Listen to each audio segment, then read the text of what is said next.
Isang mapagpalang araw po sa ating lahat and welcome po to our daily devotion. At ngayong araw po ay pagpapatuloy po natin ang ating series patungkol po sa All for the Glory of God. At ang kalaki po ng topic na yan ay ngayong araw po is pang-apat na po natin. Una pong tinalakay natin nun is creation. Pangalawa na po, sin and suffering. Pangatlo, redemption. At ngayong araw po is yung church.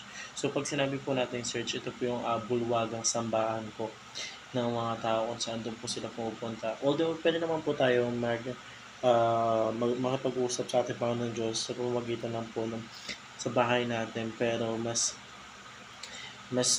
professional po kasi tingin, or I mean, it's not professional, mas kalugod-lugod po kasi kapag ang ginagawa po nating sambahan is yung church po.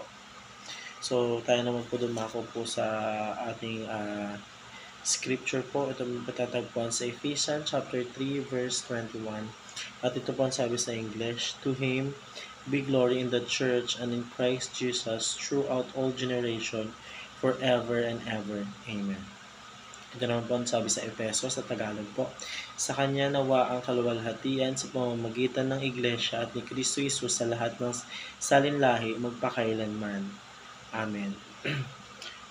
Tayo naman po ay dumako po sa ating katuruan. Una, the church is the instrument of redemption.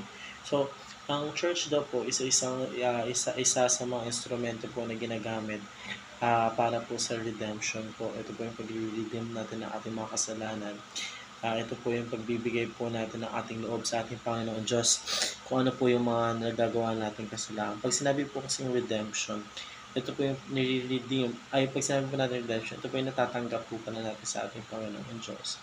Nare-redeem po tayo, nagkakaroon po tayo ng dimension sa pamamagitan po ng ating Diyos Ama, sa pamamagitan po ng kanyang glory po.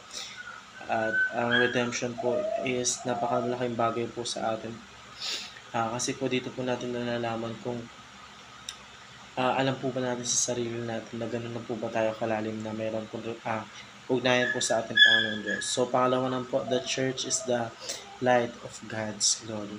So, yung church po is yung parang siya po yung nagiging image po ng ating Panginoon Diyos, or para po siya yung nagiging light po ng ating Panginoon Diyos para po sa kanyang glory po. So, yung church po kapag tinignan po natin, ang una po natin napapansin is si Jesus Christ po. Kasi ang church po is parang siya po yung nag-portray po kay Jesus Christ.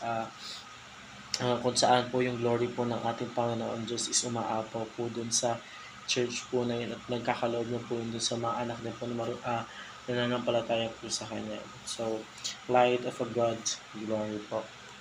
So, para naman po sa ating katuruan pangatlo po, the church is the weight of God's glory. Kung sinabi po natin weight, ito po yung timbang or bigat po natin. But sa church po, ang weight po natin doon is si God's glory po. Bakit nga po ba natin siya tinawag na weight po?